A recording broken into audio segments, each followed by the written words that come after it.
Hello everyone, welcome to the purple classes of the RES Indica IS Academy, Desh Badla Padhai Badlo. Today we'll be talking about three more important schemes, or we call it as missions or various type of initiative that has been taken by the Ministry of Agriculture. Okay, so we will be talking about like a soil health card, National Bamboo Mission and Rashtriya Gokul Mission. Okay, so Rashtriya Gokul Mission we will be discussing as a part of in the economic. There is a topic of economics of animal rearing, right? So under that, economics of animal rearing, that we have a topic, right? Under that we will be discussing that, and rest under the agriculture missions that we will be discussing: soil health card and national bamboo mission. So these are the very three important programs that government is running, especially focusing on to raising the farm income, at the same time also providing a qualitative aspect of the soil, and proper detailed review of the soil to the farmer, and National Bamboo Mission for further development of this area, and then Rashtriya Gokul Mission, like how we are going to develop a very good class of breed, which will be further trying to create a good class of a calf. Okay, and that calf we will be utilizing, that will be of indigenous breed, and we will be trying to cross the breed over there. So this is what a Rashtriya Gokul Mission of focusing on multi aspects are there under Rashtriya Gokul Mission, under which is going to be focused on. Now let's start with our soil health card. So this is our Government of India promoted under Department of Agriculture and Cooperation. Okay, Ministry of Agriculture and Farmer Welfare. So there is a department that is called Agriculture and Cooperation Department is there under Ministry of Agriculture and Farmer Welfare. Okay, so on all states and all union territory, this program, soil health card program, will be working on. Okay, so the main focus area of soil health card is to provide or to give each farmer the soil nutrient status, like what is the quality of soil, what type of nutritions are there in the soil, what is the holding capacity of the soil, and then after that advising the farmer based on the type of a soil, quality of the soil, what type of fertilizer that you have to apply over here. So it is here here this soil health card will let you know what type of fertilizer you wanted to utilize. Like if you have a field here, then you get a soil health card. In this soil health card, it says that nitrogen is sufficient in your soil, but there is an issue with potassium. So you bring in only potassium fertilizer, which will be boosting up your soil. Otherwise, what you will be knowing, otherwise before, what people don't know that what type of components are there and how much are there. So they are putting all the components into the soil, and they even don't know, and they automatically they are either making the soil alkaline, or whether or they are making the soil acidic. So now you have this soil health card which let you know what is deficient in your soil and what you should apply, so that your soil health will remain proper. You will be able to save the money. Otherwise you will be unnecessary wasting that on buying various type of fertilizer which is even not needed for your soil. Okay, so soil health card is used to assess the current status of a soil health, and it will also determine like over the time, and determine the changes in the soil health and how it is going to affect the land management in the coming future. Okay, so under the soil health card, there will be soil health indicators will be there.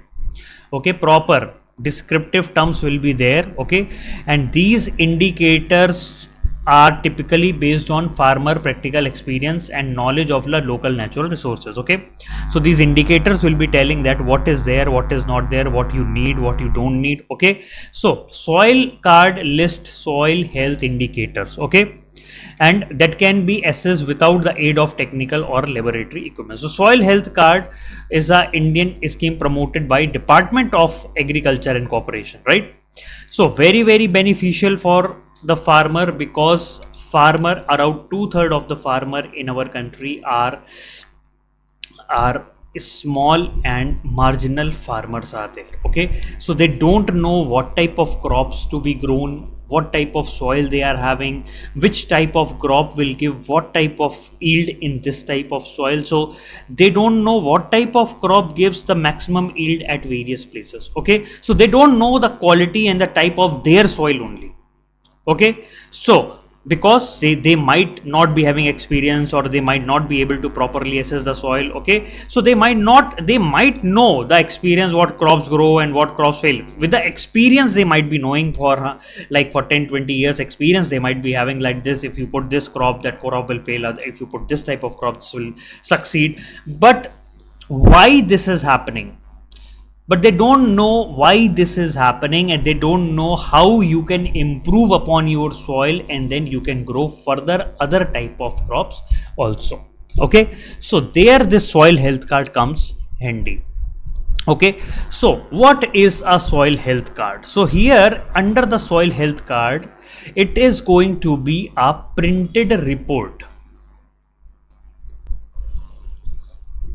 So there are 12 parameters this report is going to tell. Okay, so some about the macronutrients and some about the micronutrients. Like you have NPK, these are your macronutrients. Obviously whenever we go and buy the fertilizer, we normally talk about these, right? Then we have a secondary nutrients like zinc, iron, copper, manganese, boron. These are called as micronutrients, which are required in lesser quantity, but they are also useful for that. And then pH, EC, OC, these are called physical parameters. Okay, so these are also being indicated along with the soil in the soil health card. So here we have EC stands for electrical conductivity,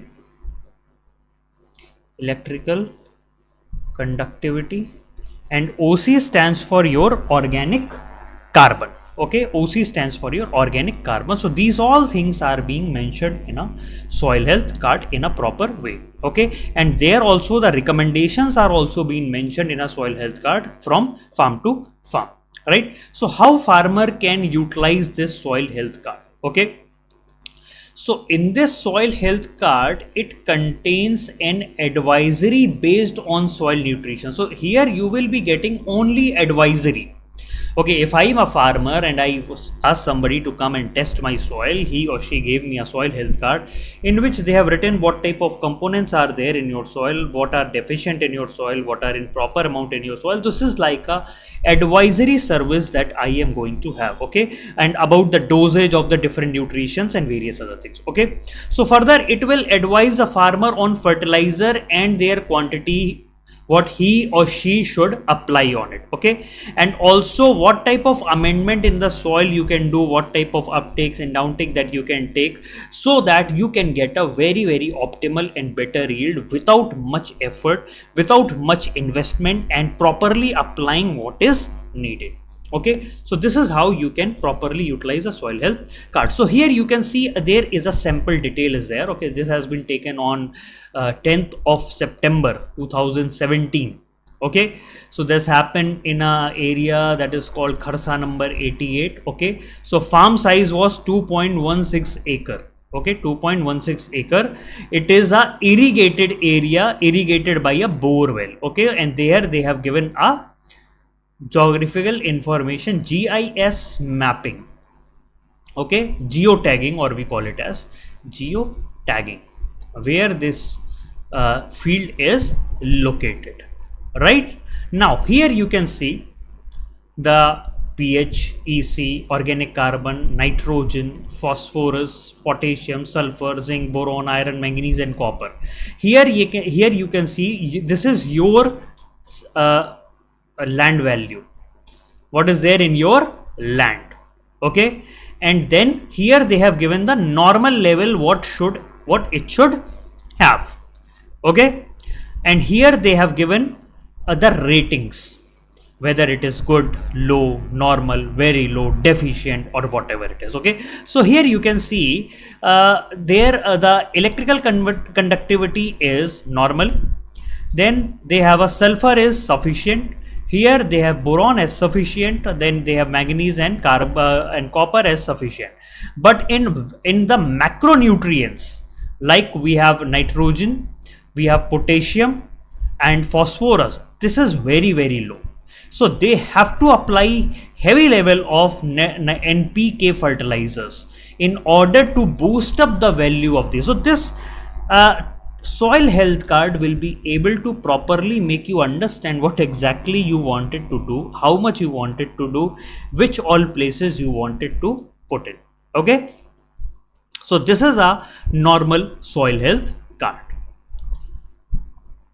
Now, what are the key features? So now government is planning to cover as many all farmers under this scheme, because most of the farmers are still away from the reach of this scheme. So government is focusing on involving more and more farmer into this scheme, especially focusing on the small and medium farmer, because large farmer are already taking the various type of services of the government. Okay, so they wanted to cover throughout the part of the country. Okay, so soil health card, farmer will get a report and all the details will be there, and every 3 years thus they will get the soil health card for their use. Okay, now what are the norms of sampling? Like if somebody is coming for taking the soil quality or soil sample, what are the norms are there? So soil sample will be drawn in a grid of 2.5 hectare in a irrigated, it means it should be a area of 2.5 hectare irrigated area, and if it is a rain-fed area, it should be 10 hectare area. Okay, so with the help of GPS tool and revenue maps, this area will be find it out. Okay, and the soil sample will be drawn and collected by the staff of the Department of Agriculture. Okay, or they may outsource any agency. Okay, if they don't have, the government is not having a proper staff or sufficient staff, so they can, what they can do, they can outsource the people from outside, or they can even involve local students or local agriculture and science students from the local agriculture and science colleges. Okay, so this is how they can do the sampling, and then based on the sampling they can prepare the soil health card.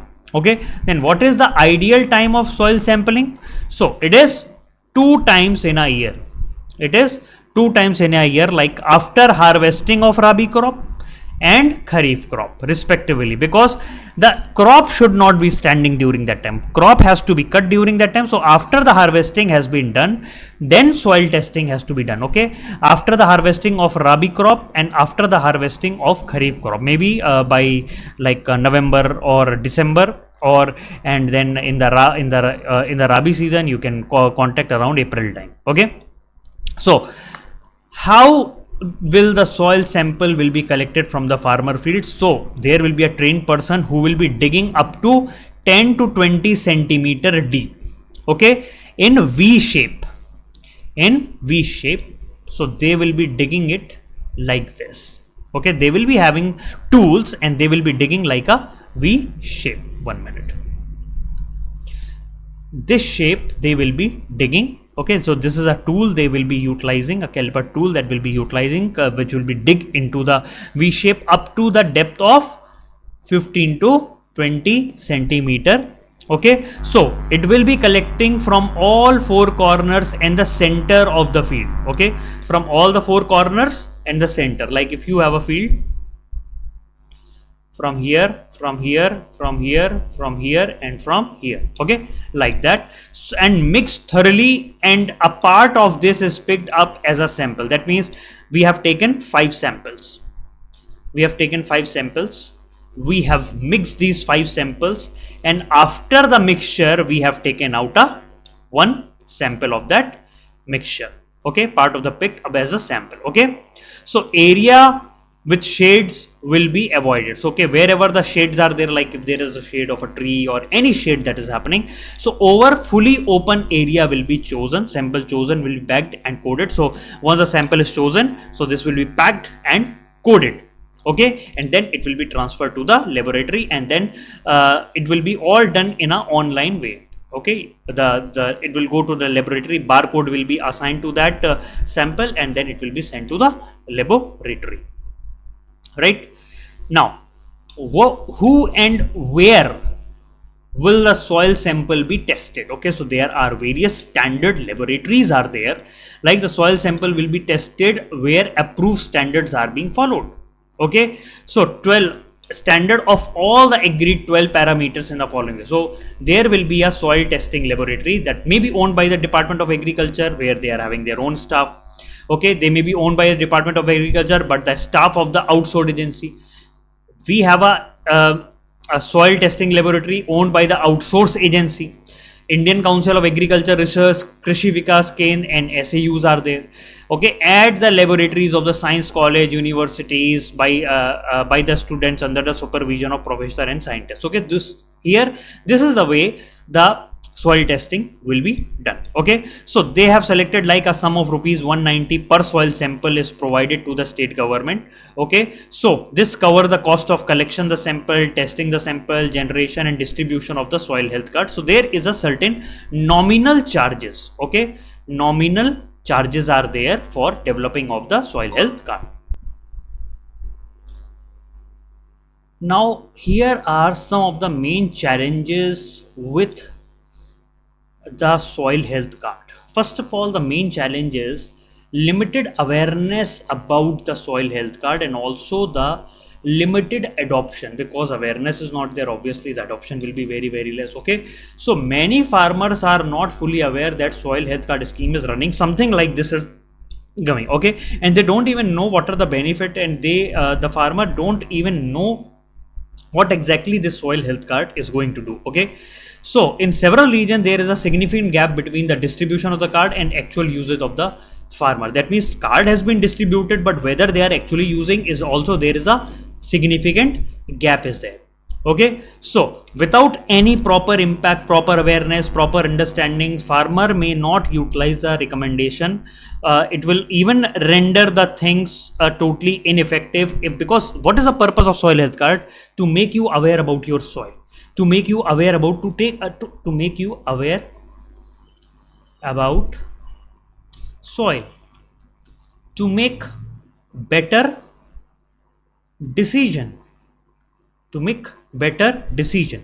Okay, so that you can take more and more qualitative decision, and you can make and grow better type of crops based on the recommendation that has been given in the soil health card. Okay, otherwise the whole concept of soil health will remain ineffective, because if you are not utilizing your soil health card, just keeping inside your home is of no use until and unless you see that, you study that, and you implement the thing and based on the thing that has been given over there. Then the second is inadequate sampling and testing infrastructure. Okay, soil health card requires a good amount of sampling and testing infrastructure, because if you wanted to raise soil health card for crores of farmers, okay, then you need to have a better testing facility. So if your testing is facilities are insufficient, if there is a various type of delays are there, testing issues are there, distribution of soil health card will be of no use. Okay, because there is no proper testing laboratory. Even somebody is coming, they are having samples are there, and you are not able to provide them on proper time. Okay, so if you are doing too much of delay, obviously this will lead to outdated recommendation. Okay, because you may have taken the sample and you are giving it after 2 or 3 months. After that, the cycle has already over. He or she has asked to take the soil sample and provide them with the recommendation within a week's time.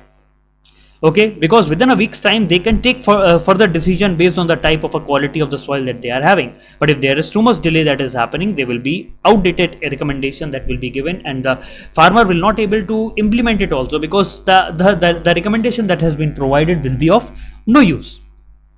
Then quality and accuracy of soil testing. Okay, so there is a lot of variability in the quality of soil testing, because proper standards sometimes are not being followed, and the way the skilled person, whether the person who has been assigned the task of finding out the proper quality of the soil, whether that person is being skilled or not, whether they are following proper standards or not, is still the major issue. Okay, if they are doing any kind of inaccurate soil health assessment, it can lead to incorrect recommendation, okay, and potentially harming the soil rather than improving it. Okay, then insufficient follow up and extension services. So there are a lot of issues related to follow ups. After one time you have given, there is no follow up. The soil card you have got around 3 or 4 year back, there is no further update that is happening. There is no extension service that are okay. So there is no follow up service so that a farmer can understand and how, like if I got a soil health card, I am having it.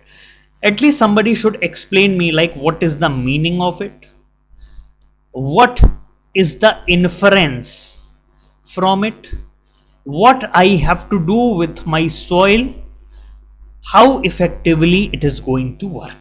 Okay, so farmer need additional support and guidance. Okay, if you are just providing them with card and they are just keeping that card without understanding the card, there is nothing to use of it. There is no use of it, correct? So that information which is given in the soil health card has to get converted into some actionable practices. Okay, but normally this is often missing. Now, challenges in customization and localization.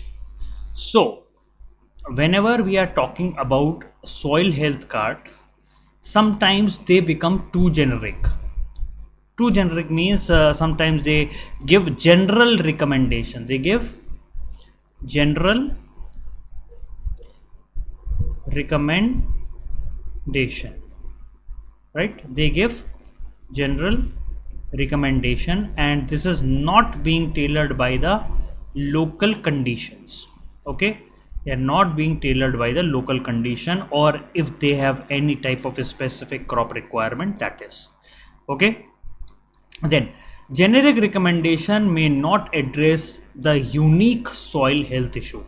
Like if we have a northeastern soil, if we have a southwestern soil, okay, so what are the new and unique soil health issues that are there, that are totally different for different regions. Okay, so because of that, because of providing suboptimal and general recommendation, it leads to the suboptimal results.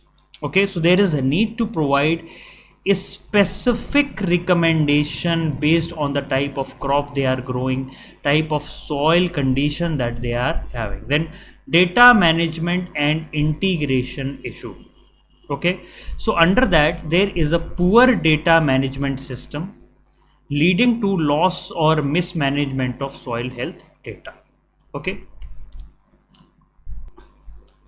so proper data management has to be there, because if you have a poor data, it may lose to the mismanagement regarding the soil health data. Okay, so because of proper data management, you will be able to analyze the things properly. You will be able to get the long-term benefit of the soil health card, because now you have a data for, like if you have a data for 4 to 5 years, then you can properly analyze it properly, and based on that you can make a report or a card which is personalized. Based on that, the recommendation can be provided on the basis of this. Now, economic constraints. Now, the cost of implementing the recommended practice might be prohibitive for some small and marginal farmer. Like if soil health card gives you certain recommendation regarding putting some different type of fertilizer or something like that, so this might be costing high for small and marginal farmer. Okay, so even with accurate and timely recommendation, there are financial constraints are there, because small and medium farmers are being dealt with like they are not having proper financial resources with them. Even after providing them with recommendation, they may not be in a situation of adopting these practices. Okay, so there is a need to provide them with some kind of scheme support so that they will be able to properly recommend use the recommended work. Then there has to be a coordination between the agencies. Okay, like agriculture department should coordinate with the lab agency should coordinate with the local agency. Okay, so there has to be a proper coordination between various government agencies and department which are involved in this whole process. Okay, so we have to reduce the duplication, because if sometimes like two different departments are taking same type of data, obviously this will lead to the duplication of the effort. Okay, so we have to reduce the duplication, right? And whatever the resource are being utilized, we have to utilize in a very efficient way. Okay, so proper efficient use of resources has to be there, otherwise it may lead to inconsistent support to the farmer. So make sure that proper data is there, there should be no duplication of the effort should be there. Okay, and proper use of resources should be there. Now policy and implementation gap. So there is a lot of inconsistency policy support that is there.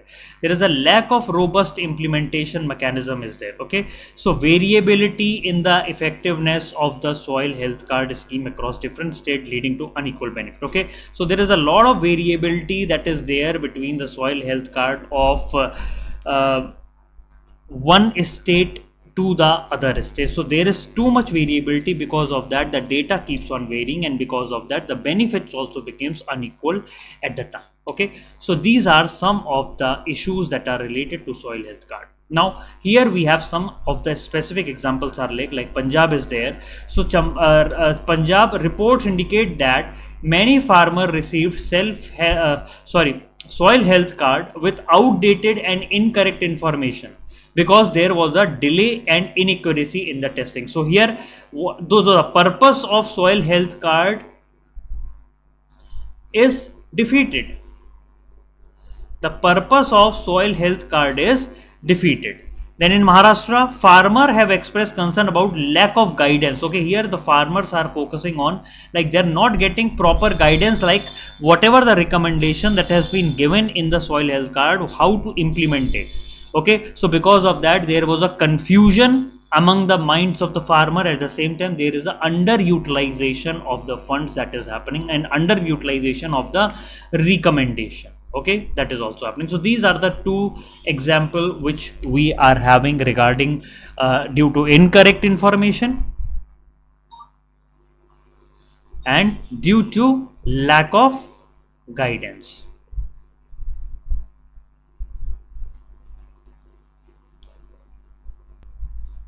Now how we can solve this issue? Okay, so first of all, regarding the soil health card, how we can increase the awareness. Okay, we have to do a widespread awareness campaign and training program has to be conducted. Like in Andhra Pradesh, you can see they have tied up with local NGO. They have tied up with the local NGO, so they are conducting village level workshop regarding what is the meaning of soil health card and how to use them. Okay, visual aids are also being provided, audio aids will be also being provided. Then second one is enhancing sampling and testing infrastructure. Okay, more and more investment is needed in the sampling and testing infrastructure, because we should have a mobile testing van. Okay, we should have a mobile testing when, so that these mobile testing when similarly like the pollution when are there, right? The way pollution vans are there, you know, where you just put your pollution card you make of your car, right? Similarly you can have your mobile testing van where the farmer can come and ask the person to do the testing at their field. Okay, so there Karnataka set up additional soil testing lab and deployed mobile testing units in remote villages here, and timely and accurate soil testing information. Now improve quality and accuracy of soil testing. Now standardized soil testing practice has to be adopted. Okay, so we should have a trained lab technicians should be there. Okay, trained lab technicians should be there. So Indian Council of Agriculture Research can work in this whole work. Okay, they can set up a standardized protocol, proper protocol of soil testing, and they can conduct the training session for the lab staff, and they should have a better standard lab testing module. Everything has to be done in a proper way. Proper lab testing module should be there, and they should work based on the standard approach that has been taken. Then they have a strengthen follow-up and extension services. How you are going to strengthen the follow-up and extension services? So you have to develop a robust network of agriculture extension. Like in Gujarat, they have done Krishi Mitra.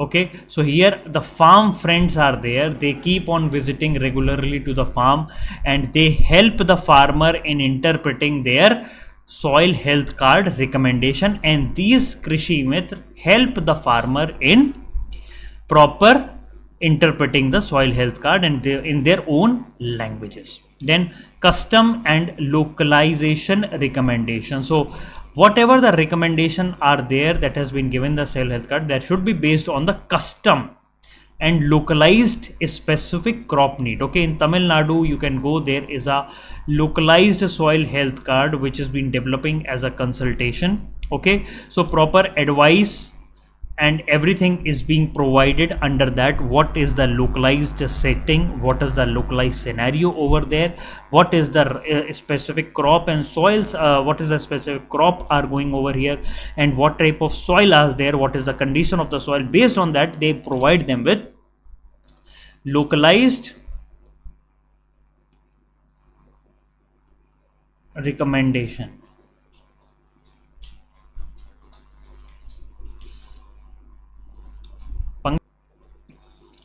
So under the improved data management, we can have a centralized digital platform for managing soil health data, which can be accessed by all stakeholders. Like we can have a central database for that, like digital platform eSagu is there in Telangana, which allow farmer, extension worker, policy maker, they can access and update soil health data over there. Okay, so that better tracking and management can be done. Okay, so it is like a centralized upload of data and things are there. Okay, then provide economic support. Here offer financial incentives or subsidies for the farmer.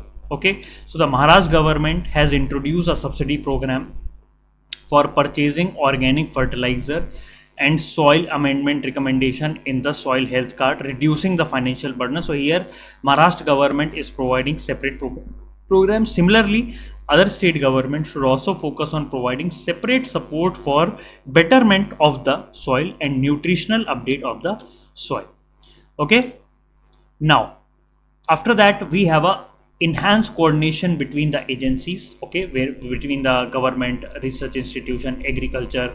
Okay, so in Rajasthan, if you go, they have developed a task force. Okay, so where the members are from Department of Agriculture, okay, local agriculture university, Indian Council of Agriculture Research. Okay, so they are all working together in addressing any issue which is coming promptly. Okay, so here all the things, all the research institute which are dealing with the agriculture are being linked at a proper place. Then address policy and implementation gaps. So we have to develop clear-cut policy.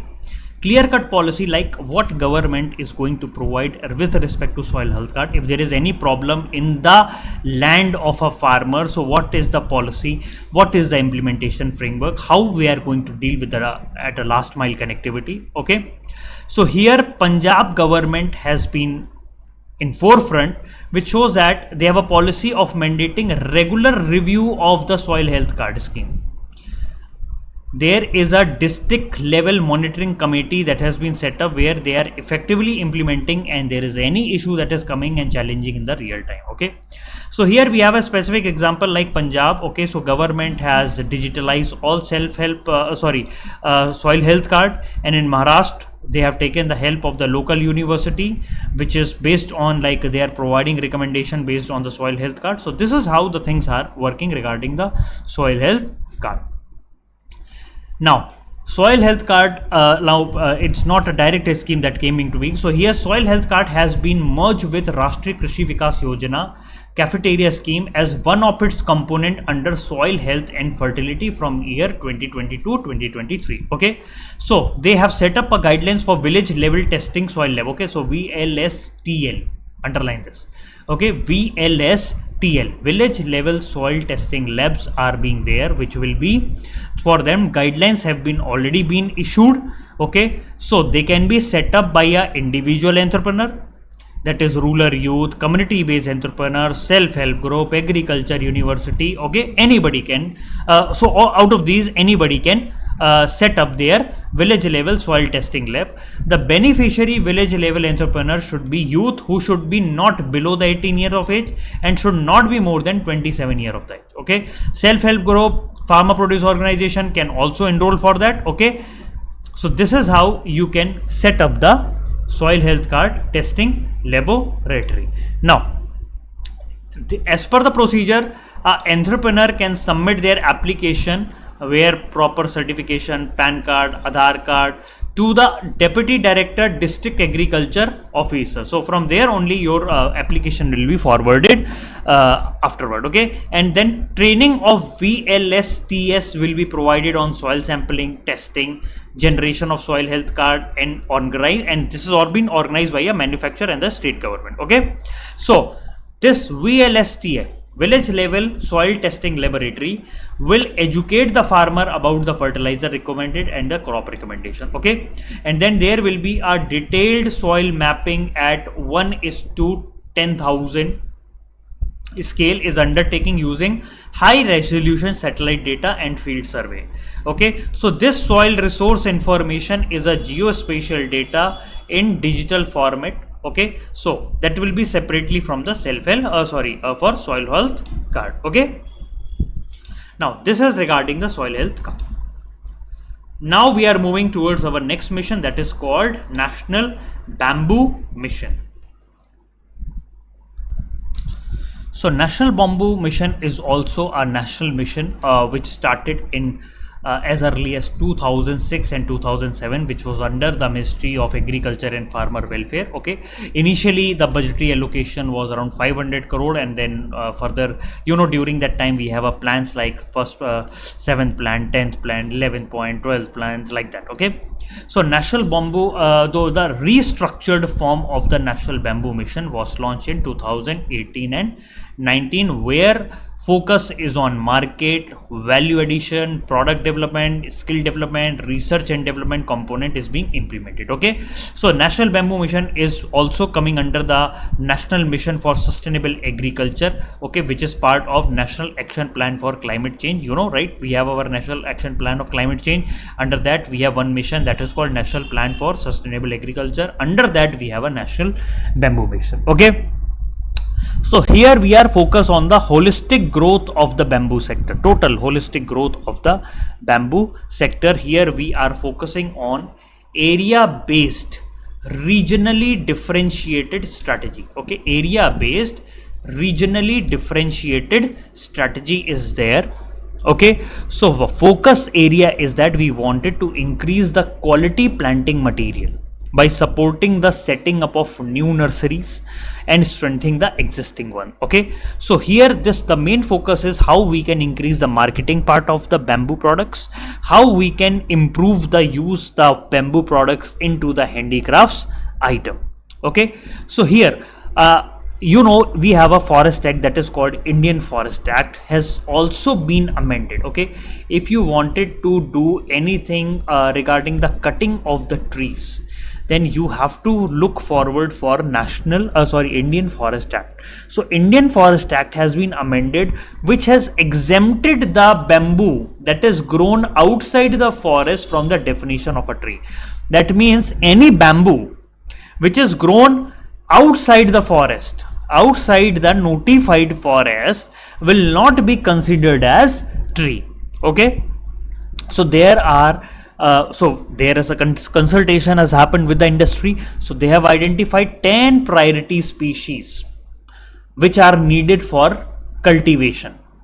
so that our country became self-sufficient in supply of raw material to our industry. Okay, so that means the industry itself has said that we need these 10 important varieties of bamboo. Okay, so guidelines for aggradation of bamboo nursery and certification of planting method have been released by the National Bamboo Mission. Okay, so what are the guidelines and aggradation of the bamboo nurseries and certification of planting material have been already released.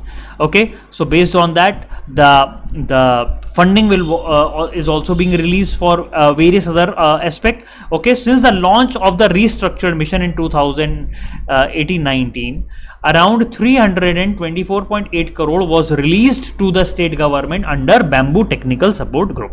Okay, so there are a lot of activities which are being released under the National Bamboo Mission. Okay, under the action plan, they are being all released by from the state government. Okay, and the guidelines keeps on getting updated as and when it is needed for marketing of the products, then incubation center, then value addition products development processing centers. Okay, tool, equipment, research and development, all are being discussed over here. Okay, now what exactly, now here I wanted to tell you what exactly is the restructured National Bamboo Mission. Okay, so it is a centrally sponsored scheme. Centrally sponsored mean a part of that will be funded by the central government. Okay, a part of that will be funded by the central government, and National Bamboo Mission is focusing on complete value chain of the bamboo sector. Okay, they wanted to link the grower, they wanted to link the consumer. Okay, planting material, plantation, creation, collection, aggregation, processing, marketing, micro, small, medium enterprise, everything is being linked over here. Okay, so this is like holistic development, holistic and integrated development, holistic development and integrated development. Okay, so National Bamboo Mission, we are making it for the self-reliant India, for focuses on the sport, 22 bamboo clusters in 9 states, upgradation and zero waste approach has been selected over here. Okay, so objective, if you wanted to hear, okay, we can hear learn it from here only. So the main area, the main focus and the main objective of National Bamboo Mission is to increase the area under bamboo plantation in non-forest government and private land. Okay, so what will happen, this will try to provide, this will supplement the farm income, and this will also help in contributing towards availability of quality raw material. Okay, so to improve the post harvest management, like innovative primary processing unit, primary treatment seasoning plant, preservation technologies and everything. Okay, that is the second one. To promote skill development, capacity building, awareness generation, to promote product development. So these are the 4 important missions, 4 important objectives that is there under the National Bamboo Missions are there. So holistic development, as we are focusing on, like 303 bamboo nurseries classified, has already been classified as high tech. Okay, big and small nurseries established in 23 states with 50% assistance from the government of India. Then 11,240 hectare of bamboo plantation with use of quality planting material. 240 units of operational for manufacturing of diversified value added product. 6,900 farmers, artisan, entrepreneurship, extension and technical functionaries are already being trained. So this is what is being done as a holistic development for the National Bamboo Mission. Okay, so we have already discussed the objective, like bringing area under that, connecting farmers and to upgrade the skill. Okay, so this is coming under the Ministry of Agriculture and Farmer Welfare. Now, what is the potential of bamboo? Okay, so we know that the bamboo has a lot of handicraft application. So it can be utilized at multiple avenues of the resource utilization. Okay, so the bamboo is a very, very versatile group of plant. Okay, they also provide us with ecological services, they also provide us with economic service, and they also provide with livelihood security to the people. Ecological, that they are like a tree and they regulate the weather, economic service, like they provide you with a certain kind of value, livelihood, provide jobs to the people. Okay, so if we find out, if there is an example, like Kempagoda International Airport is there in Bangalore. Okay, so they have created a highly versatile bamboo architecture and as a designing feature over there. Okay, even the Prime Minister has said that it looks like a green steel. It looks like a green steel. Okay, so from the use of construction sector to design to structure, so bamboo has a multifaceted application. Okay, so eco-friendly modulable granule from bamboo can replace the use of plastic also. So here we can have bamboo utilization for removal of plastic. Okay, bamboo is also a reliable source for ethanol and bioenergy production. So 20% blending that we are doing, some part is coming from the use of bamboo also. Okay, bamboo is also utilized in making various type of lifestyle products, cutleries, home decors, handicrafts, cosmetics, and various. So bamboo use is versatile. Okay, at various places it can be used for cutlery. You can see bowls, then you can have straws, then spoons and plates, and everything are being made from the bamboos, right? And they are very, very eco-friendly, right? So this is the potential use of bamboo. So right now India has the highest area, that is around 13.96 million hectare under bamboo. Okay, and is the second richest country after China in terms of bamboo diversity, with India with 136 species. That means 125 we are having indigenous and 11 exotic species of bamboos are there in our country after China. Okay, now what are the initiatives that government has taken in order to promote the bamboo? Okay, so bamboo clusters are being developed. Okay, the government is developing around 22 bamboo clusters in 9 states that we have seen, like Gujarat, Madhya Pradesh, Maharashtra, Odisha, Assam, Nagaland, Tripura, Uttarakhand, and Karnataka. Then minimum support price hike, MSP hike. Okay, so government as a minor forest produce has hiked the MSP for the bamboo production. Okay, then minor forest produce includes all non-timber forest products, have bamboo, canes, fodder, leaves, waxes, raisins, okay, and many foods like nuts, wild fruits, lac, and tussar. Okay, so minor forest produce means anything other than non-timber forest produce. You can set that as minor forest produce. And once this minor forest produce is there, for minor forest produce, tribals are having all the say. Okay, they can go and they can extract the minor forest produce and they can sell it in the market. Okay, so these are called as minor forest produce. Bamboo has been removed from the tree category from Indian Forest Act.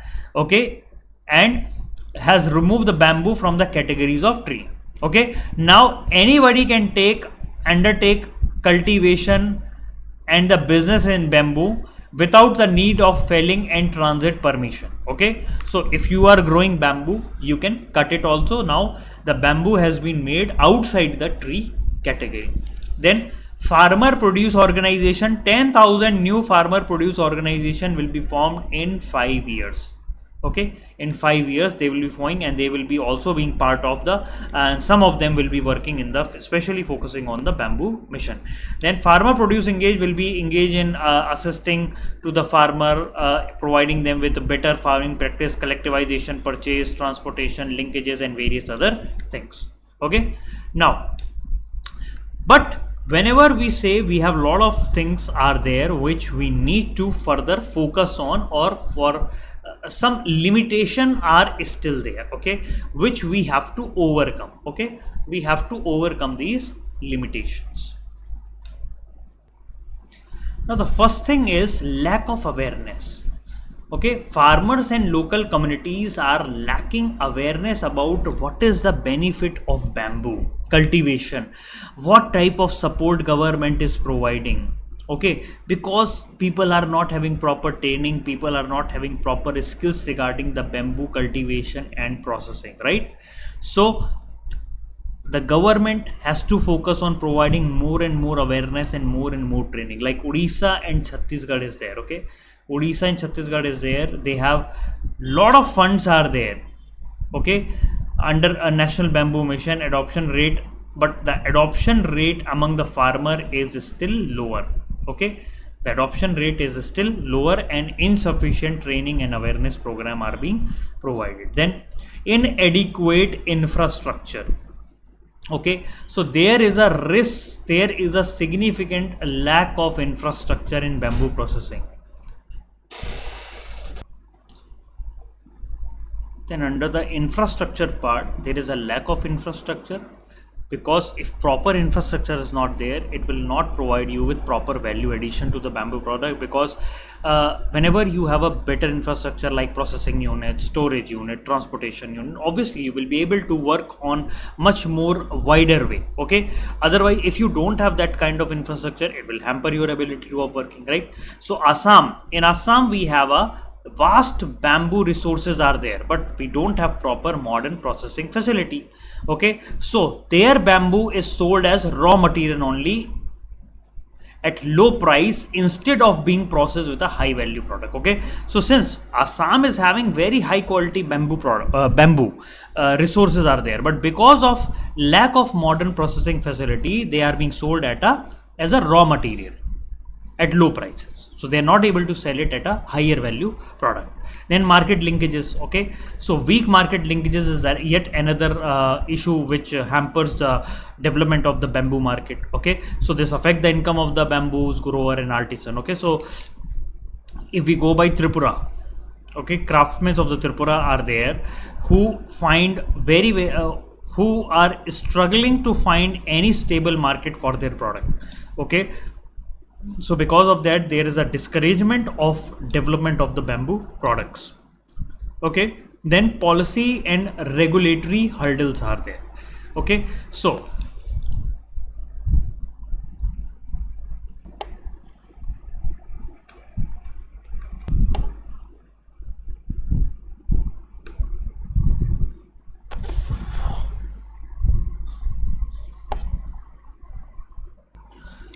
policy and regulatory hurdles. So we have a declassification of the bamboo that has been done as a tree. Okay, except in the forest area, if you are growing bamboo anywhere, okay, except in the forest area, it is still seen as a tree. But if you are growing bamboo outside the forest area, this is not a tree. Okay, so the government has declassified that bamboo. Okay, so regulatory and policy hurdle still impedes the free movement of trade and barrier, because most of the bureaucratic delays and bureaucratic mismanagement are creating problem for the people, and they are not providing the clear information to the people regarding the bamboo policy. Okay, so this discourage the expanding of the bamboo market, and in this whole lot of corruption keeps on happening.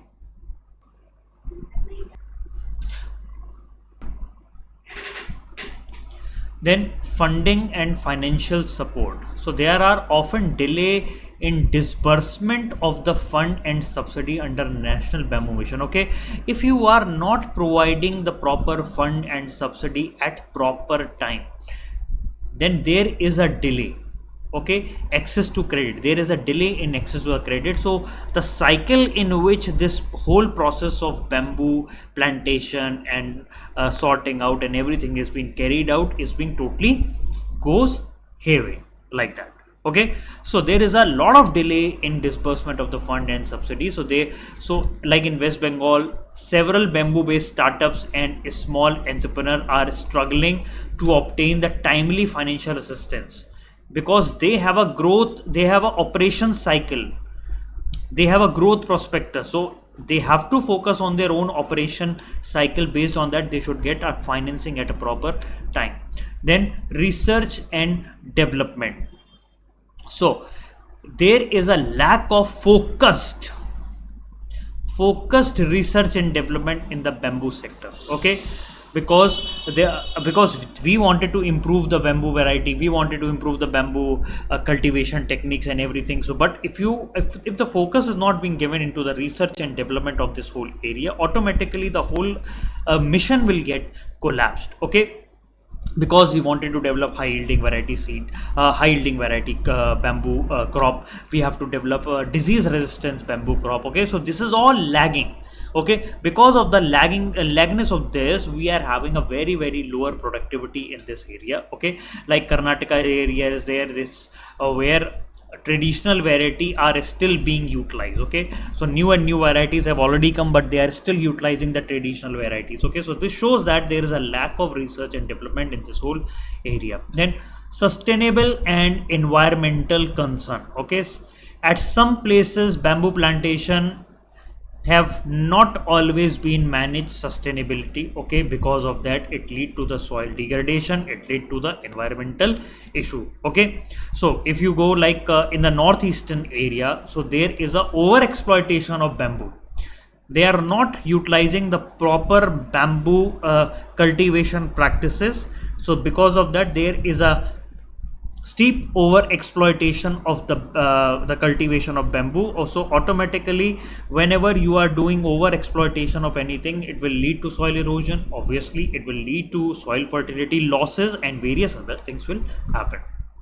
Now what has to be done in order to improve the working of the National Bamboo Mission?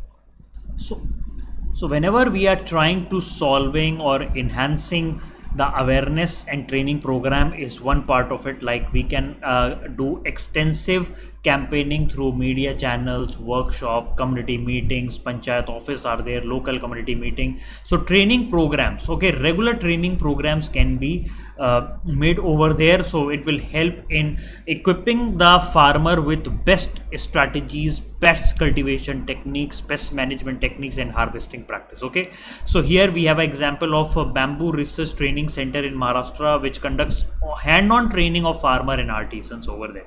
Okay, so this is an example that we can take over here. Then improving the infrastructure, so we need to invest in various part of the bamboo supply chain like processing unit, storage facility, transportation infrastructure, and wherever the regions are there. So here in this area we need to encourage the public private partnership so that we can build upon these things. Okay, which will also enhance the efficiencies, and also people will be able to adopt the technologies in a proper way. Like here we have an industrial park in Assam, okay, where it is providing a hub and value addition which can replicated by the other states. Then strengthening market linkages and demands. Now how can you strengthen market? So we have to have a better marketing linkages. Okay, better marketing linkages where the marketers are being connected properly, where more and more customers are coming, and especially focusing on leveraging the online platform, export incentives, trade fairs. Okay, so these are the places where people from international customers will also be coming, local customer where they will be wanted to have a separate various type of important local variety of bamboos, a handicraft they wanted. Okay, so you can leverage various type of market access. For that government need to provide better support for that. Okay, launch campaign to promote bamboo products, eco-friendly alternatives, and boosting consumer demand. Okay, so there is a case example of Northeastern Regional Agriculture Marketing Corporation, that NERAMAC,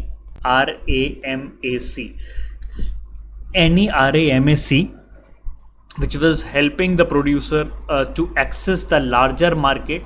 Okay, so similar type of market and similar type of marketing corporation, if there are a lot of marketing corporation in our country, they can adopt the similar methods in order to promote the bamboo. Then simplifying the policy and regulatory framework. Okay, so we know that there is a lot of bureaucratic issues are there, so we need to simplify it. Okay, for transportation and trade of bamboo and reduction in the paperwork. Okay, and how we can provide a seamless solution to the person who is coming with various type of projects. Okay, how we can simplify the bureaucratic processes, how we can reduce the paperwork, how can we provide with a single window clearances. Okay, so here we have to engage the central policies, and how we can linking the central policies with the state policies so that they are all working in tandem. Okay, we know that the amendment of Indian Forest Act has been done to exclude bamboo from the definition of the tree. Okay, that should be further classified and uniformly implemented across the states. Now ensuring timely funding and financial support. So efficient disbursement, timely disbursement of the fund and subsidy has to be made. Credit should be made much more accessible, much more easy to get.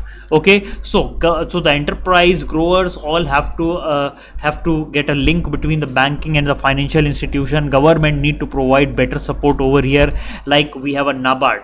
Okay, the NABARD scheme for bamboo development provide financial support to cover more and more regions and various other places. Then promotion of research and development, so we need to invest, we need to provide more and more investment in the R&D for development of the high yielding variety of crops.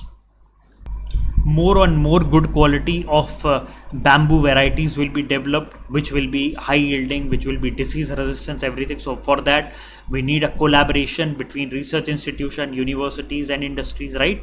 So here we have an example of Kerala Forest Research Institution who are conducting R&D in bamboo. Okay, similarly this things has to be supported by everywhere. Then ensuring sustainability and environmental conservation. Okay, so there is a sustainability practice like promotion of sustainable bamboo cultivation practice that prevent soil erosion and maintain soil fertility, right? So certification, implements certification program for sustainability, manage bamboo and to incentivize the environmental friendly practice. So wherever any environmental friendly practice is going on, then everybody should work on it. Okay, then we have example of Forest Stewardship Council is there, certification for bamboo. Okay, for ensuring sustainable, and they also attract environmentally conscious buyer. Okay, now implementation approach, how it is being done. So there has to be proper coordination, monitoring, evaluation and community involvement. So whenever we are trying to implement any mission or project, okay, so there should be a central coordinating body has to be there, which will be overseeing all the information, all the strategies and everything, and aligning with the various stakeholder. Okay, there should be someone who is on the top and everything is being guided downward. Okay, then monitoring and evaluation. So there the implementation are robust monitoring and evaluation, so who can track the progress, who can identify the challenges and make necessary adjustment as and when needed. Then community involvement, so we need to engage the local community in various type of decision making process so that we are able to properly incentivize the community in the way we want it. Okay, so local community has to be engaged because they are knowing regarding the local variety, regarding the crop, regarding the bamboo and everything. So local community involvement is very much needed because they are the people who are the first responder to any of the things over there. So they will be knowing the proper conditions and what are their needs. Okay, now this is what is about National Bamboo Mission. Now we are moving towards our next mission, that is called Rashtriya Gokul Mission. Okay, so whenever we are talking about the Rashtriya Gokul Mission, the main focus area is why this Rashtriya Gokul Mission has been started. Okay, so this Rashtriya Gokul Mission started in 2015. Okay, so the main focus area was that initially designed for research and development high quality semen from various indigenous bovine variety. The mission has primarily focused on the Gir cow. Okay, so here we were focusing on the semens from various indigenous breed and especially focusing on the Gir cow. Okay, and not much on the other breed. But why the preference that has been given for the Gir cow is because that their milk production and adaptability to different region is very, very high. Okay, so if we go by the livestock census, okay, livestock census, like there is a in 2019 there is a 70% increase. There is a 70% increase in pure breed, gir cow. Okay, since 2013. Okay, then in contrast there are other indigenous variety are there, like Sahiwal is there, Haryana is there. Okay, they are not experiencing the similar growth, with even some witnessing the decline also. Okay, so this was a concern for the government. Okay, so Rashtriya Gokul Mission is, like, as we all know, that why we are focusing on a certain variety of cow is that because because of the growing population, we have to have a enhanced milk production and productivity of bovine, because we need to meet the demand of the milk and dairying products, okay, in the rural, and also wanted to make the dairy business more remunerative for the rural farmer. Okay, so the scheme will continue under the umbrella scheme of Rashtriya Pashudhan Vikas Yojana from 2021 to 2026. Okay, so the budget outlay is 2400 crore under that. Okay, so Rashtriya Gokul Mission will be enhancing the productivity.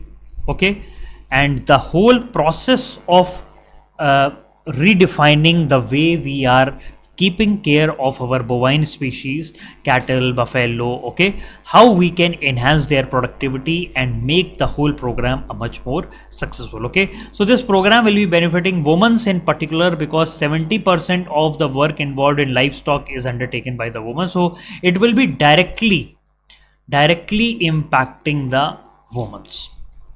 Now, the objective of Rashtriya Gokul Mission is to enhance productivity of bovine and increasing the milk production in a sustainable way using the advanced technology. This is the first objective. The second is to use high genetic merit bull. Okay, we have to utilize a bull which is having a high genetic material and good quality semen. Good quality semen for breeding purpose. Okay, so here the concept is to breed high quality bull which can provide a good quality semen. Okay, then also to enhance artificial insemination coverage through strengthening of the breeding network. Okay, so we have to increase the artificial insemination also. Then to promote indigenous cattle and buffalo rearing, okay, in a scientific and holistic manner. So these are the four important objectives under the Rashtriya Gokul Mission. So what is going to be the funding pattern under the Rashtriya Gokul Mission? So if we go by the funding pattern, so all the components will be implemented on 100% grant in aid basis. Okay, except the component of accelerated breed improvement program, under which subsidy of rupees 5,000 per IVF pregnancy will be made for a particular participating farmer. Okay, and then promoting sex sorted semen under the component subsidy, up to 50% of the cost of sex sorted semen will be made available for participating farmer. Then establishment of breed multiplication farmer under the component subsidy of 50% of a capital cost, maximum up to rupees 2 crore of a project will be made available to an entrepreneur. Okay, so all the components of the scheme will be 100% grant and aid will be provided, except in these places where government has put certain kind of limitation. Okay, certain kind of limitations are being put over here. Now, what are the components under the Rashtriya Gokul Mission? So they are being separately divided, like in the one, like number one, then we have number 2 here, number 3, number 4, 5, 6 over here. So under the first component, that is availability of high genetic merit germplasm semen. Okay, so this is a bull production program. Okay, progeny testing will be there, then pedigree selection will be there, genomic selection will be there, then import of germplasm will be also happening over here, so that we will be having a good quality bull, good quality semen that will be extracted. Okay, so support to the semen station, okay, existing semen station, this is what. And after that, if we are having a semen, good quality semen, then we should have a in vitro fertilization technology, IVF technologies. So we should have, we should be developing IVF laboratories, in vitro embryo production technologies, and IVF technology for getting assured pregnancies and all those things, right? So this is again being part of the first part of the merit germplasm. Then breed multiplication farms will be set up. So this is regarding breeding of high quality germplasm, then in vitro IVF technology utilization, in vitro fertilization, embryo production, and then after that you can also utilize breed multiplication farms. Then there is a extension of artificial insemination network. So there is a establishment of metries. Then after that, they have a nationwide artificial insemination program. Then using sex sorted semen for getting assured pregnancy. Then implementation of National Digital Livestock Mission, okay, where the data regarding the artificial insemination and record of the various type of quality of the wools has also been kept over there. Then the third thing that is there under Rashtriya Gokul Mission is development and conservation of our own indigenous breed. So whatever our own breed is there, indigenous breed is there, we wanted to develop that first, okay. Like assistant to Goshalas, Gosadans, Pinjar poles, okay, all these places have to be provided with a lot of support, okay. Then administrative expenditure operation under Rashtriya Kamdhenu Ayog. Then after that is skill development, farmer awareness program, research and development innovation in bovine. So this is like a holistic mission. This is like a holistic mission that is being provided under the Rashtriya Gokul Mission, which will be focusing on each and every aspect of the preserving of the bovine species and creation of the germplasm and having a quality semens with them.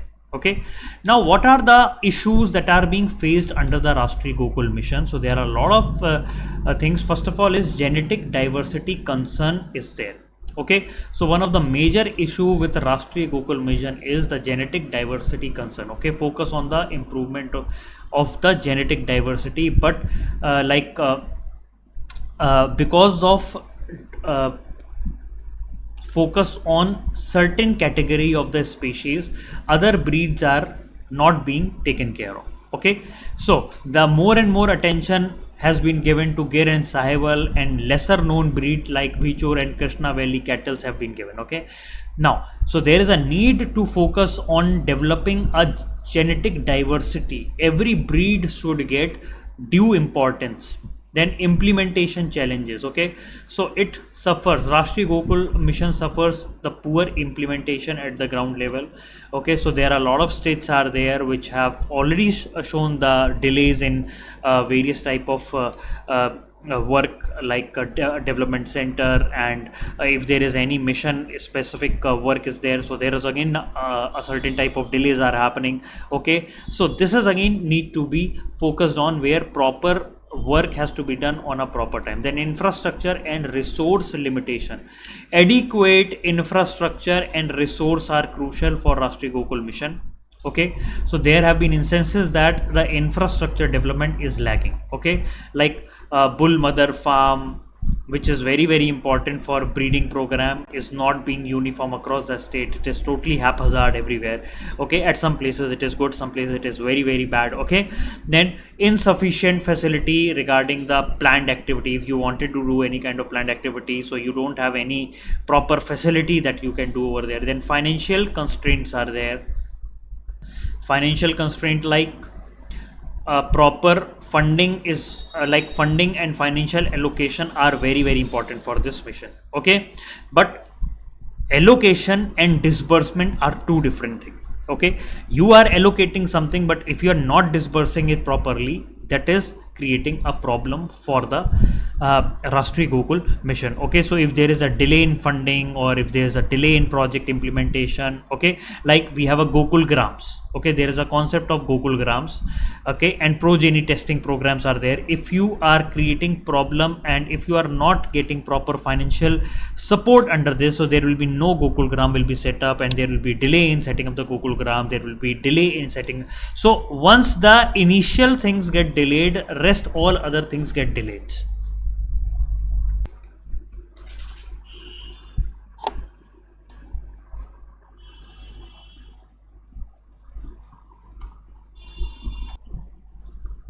So this is the genetic diversity. So we have to focus on much more various types. Then implementation agency. So we have established the Gokul grams. We will be discussing about the Gokul grams under the coming slides. Okay. Then we have a infrastructure and resource limitations are there. Okay, so we have already discussed this. Then delete funding, we have already discussed it. Now awareness and training, awareness and training program, we have to provide awareness and training program to the farmers. So whatever the gaps are there in the implementation gap for the mission successfulness, we have to provide them. Then health and disease management is one more important thing that we have to focus. You know, there are a lot of disease. This has been we have to provide a better veterinary services, because if we have a poor disease management, so the farmers are the animals are going to be dealt with various type of viruses. You know, this last year lumpy virus was there. Okay, last year lumpy virus was there, which have plagued the cattle population of our country. And then FMD, foot and mouth diseases, is there. Okay, so despite being normal areas under the Rashtriya Gokul mission, there are still gaps in the disease control measures are there. Then sustainabilities, then monitoring and evaluations, all the real-time data evaluation has to be there properly. Now some of the reported issues that are there regarding the Rashtriya Gokul mission. Okay, so Uttar Pradesh is a key state of Rashtriya Gokul mission, but they are still being delayed in implementation of Gokul grams and artificial insemination. So this is one example where no proper seriousness has been given to the Rashtriya Gokul mission. Then Bihar, here allocation and utilization of the funds are being inconsistent. The allocation is good, but the utilization is not being proper. Okay, so that is why this is affecting the pace of the mission. Then Maharashtra, issue with maintenance and operational efficiency of a bull mother. Again, this is impacting the quality of the breeding program. Now government has sanctioned certain fund for setting up of 21 Gokul grams. Okay, Gokul grams as integrated cattle development center. So till now 4 Gokul grams have been developed in Varanasi, Mathura, Patiala and Phora. Okay, so at these 4 places the Gokul gram has already been completed, and remaining 17 the work is already going on, right? So there are various other initiatives are also there under the Rashtriya Gokul missions, like the award are being given. 2 type of award, one is Gopal Ratna award and second one is Kamdhenu award. Under Gopal Ratna award, farmer maintaining the best herd of the indigenous breed are being provided with Gopal Ratna award. Then Kamdhenu award is the farmer who is managing a indigenous herd by institution, trust or NGO or Gaushala. Okay, Kamdhenu award is given to the institution, trust or NGO or Gaushala, and Gopal Ratna award is given to the farmer. Then Gokul gram, which we have already discussed, like establishment of the integrated cattle development center. Okay, 21 these centers are to be made. Okay, so under this Gokul gram, they are creating a cattle development center. Okay, where indigenous breed will be developed. 40% non-descript breed belonging or appearing to belonging to a non-particular class will be. But the main focus of this Gokul gram is rearing of indigenous cattle breed. Okay, and then propagating of high genetic merit bull, and farm management practices and utilization of animal waste in a proper way, like cow dung, cow urine and everything. Okay, so here we will be creating like a integrated center here as a under the Rashtriya Gokul mission, that Gokul gram. Okay, then we have a national Kamdhenu breeding center. Okay, that will be a center of excellence to develop indigenous breed. So this is again a center that has been created. Then e-Pashu Hart, e-Pashu Hart has been created, Nakul Panjana Bazaar.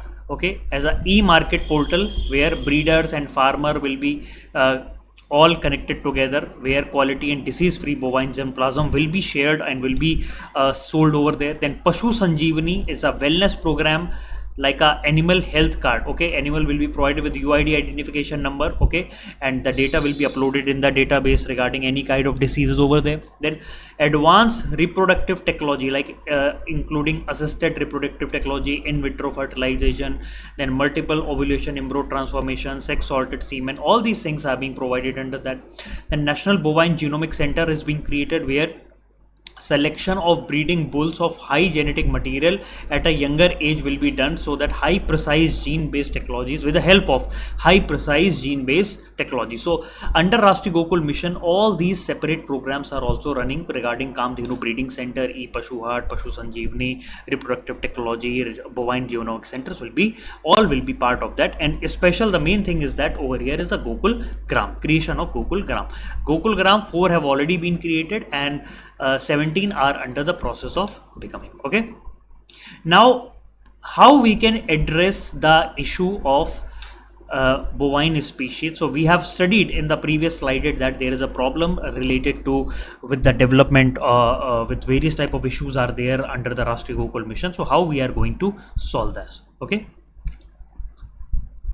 so under the Rashtriya Gokul Mission, the things that we wanted to focus is on broad breed focus. Okay, that we have already seen over here, like we are providing Pashu Hart, then germplasm centers are being created. If you can see over here, Pashu Hart, National Kamdhenu Breeding Center, Pashu Sanjeevani, reproductive technology. So these are all being helpful in providing proper breed focus work over here. Okay, genetic resource mapping is also being done in a proper way right here. Okay, so balanced breeding programs of all the breeds has to be done. It is not like that we have to select only a particular amount of breed. Okay, then enhance implementation efficiency. Okay, how we can improve the efficiency of the whole program, how we can betterly coordinate between central and the state government. Dedicated task force has to be set up. Streamlining of the whole process. Okay, streamlining of the whole process has to be done. Develop infrastructure and resources. Okay, like we have to prioritize the investment. It is essential for infrastructure such as bull mother farm, Gokul Gram, veterinary facility. Okay, all these things, all this farm has to be developed, so that we have a dedicated infrastructure, whether for germplasm, whether for their Sanjeevani, whether for the medical support or anything. Okay, so it has to be evenly distributed throughout the states.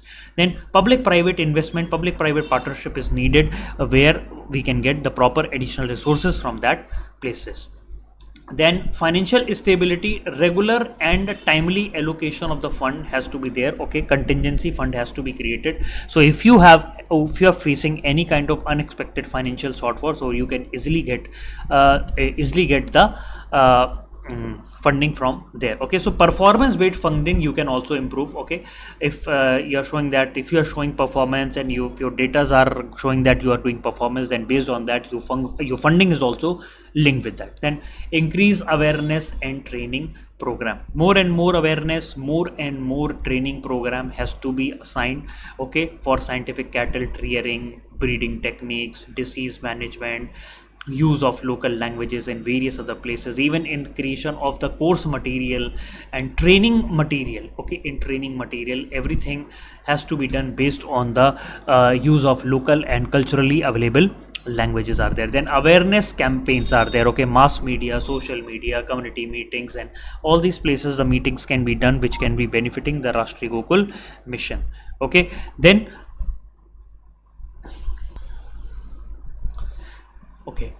awareness campaign. Then improve health and disease management, veterinary services, veterinary hospitals. We have to increase based on the type of funding and everything. Veterinary hospital, mobile veterinary units, so that they can go village to village, and remotest part of that place also they can touch upon that with the help of the mobile veterinary units. Okay, with proper medicine support. Okay, they can do on the spot medical treatment of any kind of issues that they are finding. Okay, then disease surveillance has to be there, because if the disease surveillance is not happening, it may spread like a lumpy virus.